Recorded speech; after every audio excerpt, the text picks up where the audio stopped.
तुम लोगों ने चोरी की वजह से मेरे साथ ही किया है। मैं तुझे श्राप देता हूँ कि तुम्हारे गांव में चोरी चलती रहेगी और ये चोरी कभी नहीं रुकेगा। ऐसी चोरी होगी कि किसी को कभी चोर नहीं दिखेगा। जैसा तुमने मुझे अपमानित करके 4 दिनों से बांध कर रखा है, मैं भूख प्यास से तड़प रहा हूँ, इसी तरह तुम भी तड़पोगे और यही मेरा श्राप है। किसी तरह रात हुई। साधु बिना पानी और खाने के तड़प रहे थे और तड़प तड़प कर अपना प्राण वहीं त्याग देते हैं।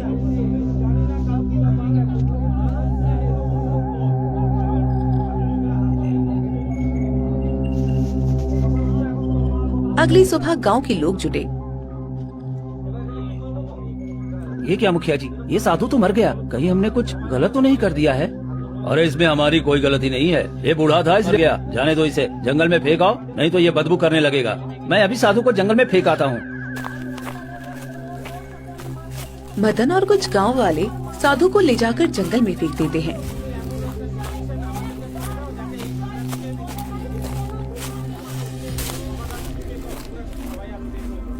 कुछ दिन बीतते हैं और अचानक एक गांव वाला फूट फूट कर रोने लगता है।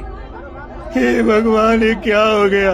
मेरे घर के सारे जेवर गायब हो गए और मेरी पत्नी ने आत्महत्या कर ली। ये तुम क्या कह रहे हो? भला हमारे गांव में तो चोरी रुक गई थी, फिर चोरी कहाँ से हो गई? पता नहीं, हम सब खाना खा ही रहे थे कि अचानक मेरी पत्नी उठी अलमीरे से कपड़ा निकालने और देखा कि सारा जेवर गायब है। वो इतना महंगा जेवर था कि उसे देखकर मेरी पत्नी को हार्ट अटैक आ गया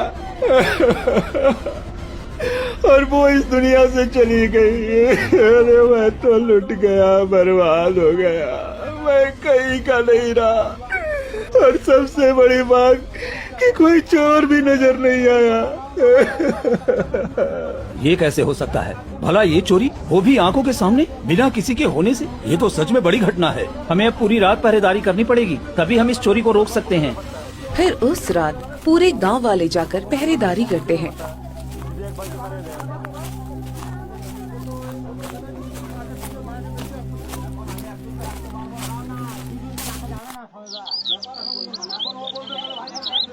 फिर सुबह होते ही मदन जोर जोर से रोने लगता है। ये क्या हुआ? मेरे घर के सारे अनाज चोरी हो गया, जबकि मैं पूरी रात पहरेदारी कर रहा था। ये कैसे हो गया? अरे ये कैसे हुआ? तुम तो पूरी रात पहरेदारी कर रहे थे, फिर अनाज कैसे गायब हो गया? ये क्या हो रहा है? पहले जैसी चोरी फिर से शुरू हो गई, लेकिन इस बार तो चोरी कुछ रहस्यमयी तरीके से हो रही है। सभी लोग दरवाजे पर पहरेदारी दे रहे हैं और घर के अंदर चोरी हो जा रही है।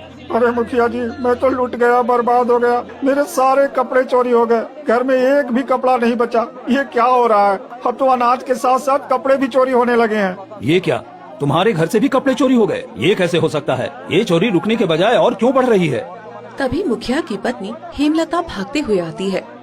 अरे जी, आप यहाँ हैं? हमारे घर की सारी तिजोरी खाली है, अनाज की बोरियां एक भी नहीं है और ऊपर से सारे गहने भी गायब हैं। ये क्या हो रहा है? हम तो बर्बाद हो गए हैं जी।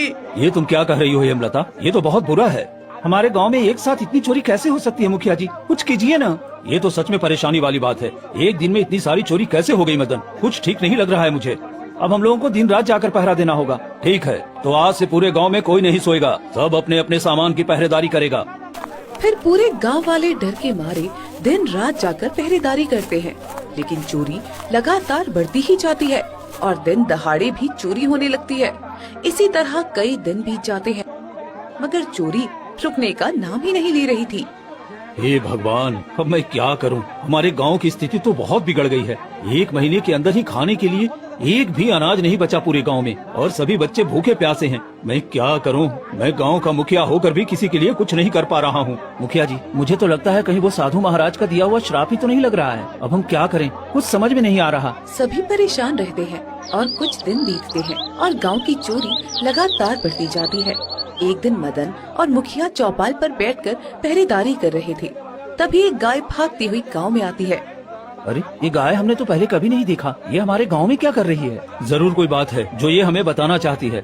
भला एक गाय कैसे बोल सकती है? मुखिया जी, मैं बोल सकती हूँ, मैं कोई साधारण गाय नहीं हूँ। मैं अपने गुरु को ढूंढ रही हूँ, कई दिनों से उन्हें ढूंढ रही हूँ, पर वो मुझे कहीं मिल ही नहीं रहे।